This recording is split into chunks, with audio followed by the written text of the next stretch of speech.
Hi, my name is Kerri and I teach at the Yoga Shala in Rotterdam. I teach the yoga fundamentals. I teach hatha and vinyasa both in the regular temperature room and the heated room, and I also teach yoga with weights.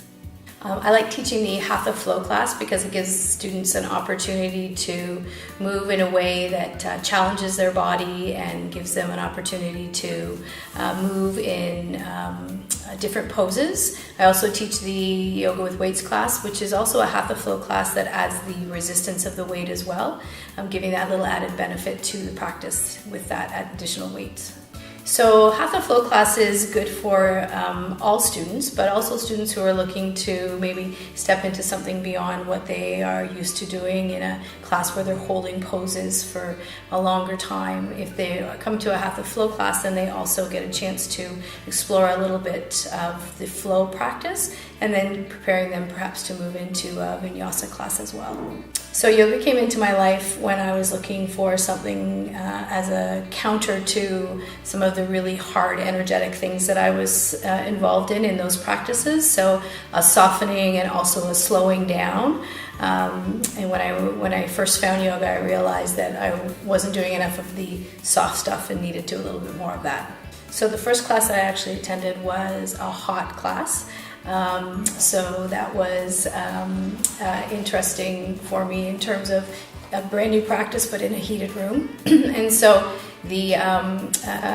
it was enlightening and invigorating, but it was also an eye-opener for me in terms of sort of where I thought I was physically with my body. But it was also inspiring to watch other people in the class and the way that they move their bodies. So it was something that for me, not only something that gave me an opportunity to see what my mind and body could do, but also a challenge as well. And I still continue to see that when I watch my students practice in class. Something people don't know about me is that I'm a certified scuba diver, and I've had some dives around the world and things like that. Yoga related, I find sometimes for me, Shavasana is still one of the most challenging poses that I ever get into, because I find quieting the body is a lot easier than quieting the mind. So even us yoga teachers still take the time to really focus on quieting that monkey chatter. So it is a work in progress.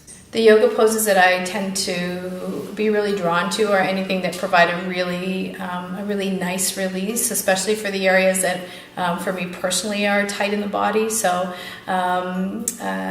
things like supported fish through the chest and bound angle pose for the hips. For those, for me, are areas that I do tend to notice that do tighten up on me more, and I always feel wonderful after I practice those.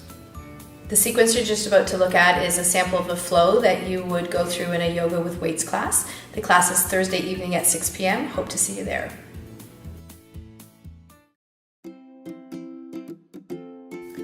Beginning at the top of the mat, step back with the right foot coming up on the ball of the foot as you lean forward into runner's lunge.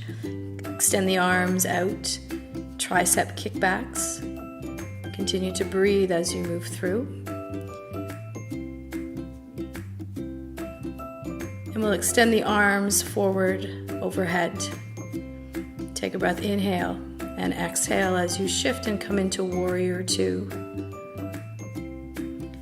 Bend into that front knee, keep those arms parallel to the shoulders as we inhale and exhale. Float to the sky and sink. Inhale, float. Exhale, sink. As we extend that front arm forward, take a bend, rise that arm to the air.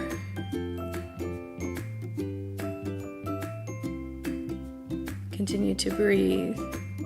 Draw that right arm down to meet the left. Inhale, float the arm back up. Exhale, sink.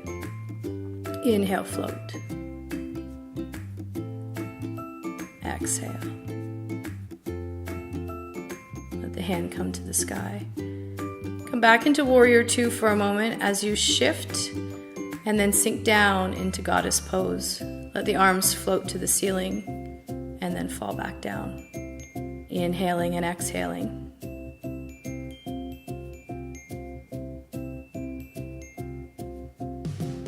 As we draw into the chest and exhale. Inhale and exhale. Inhale and exhale. Straighten the legs as we draw the weights to the air, folding forward, hinging at the hips. Let the weights come to the floor. As we begin to draw those weights away, take a bend in the elbow on each side.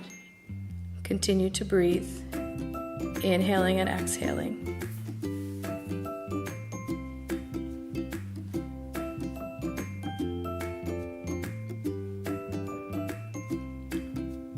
Take one more breath here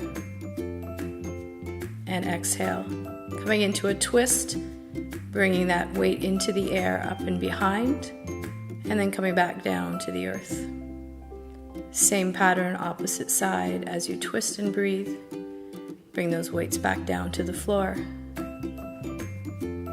Take a breath, inhale as you heel toe those feet in together to meet one another, and slowly begin to rise, drawing the weights up overhead and down through the center line of the body.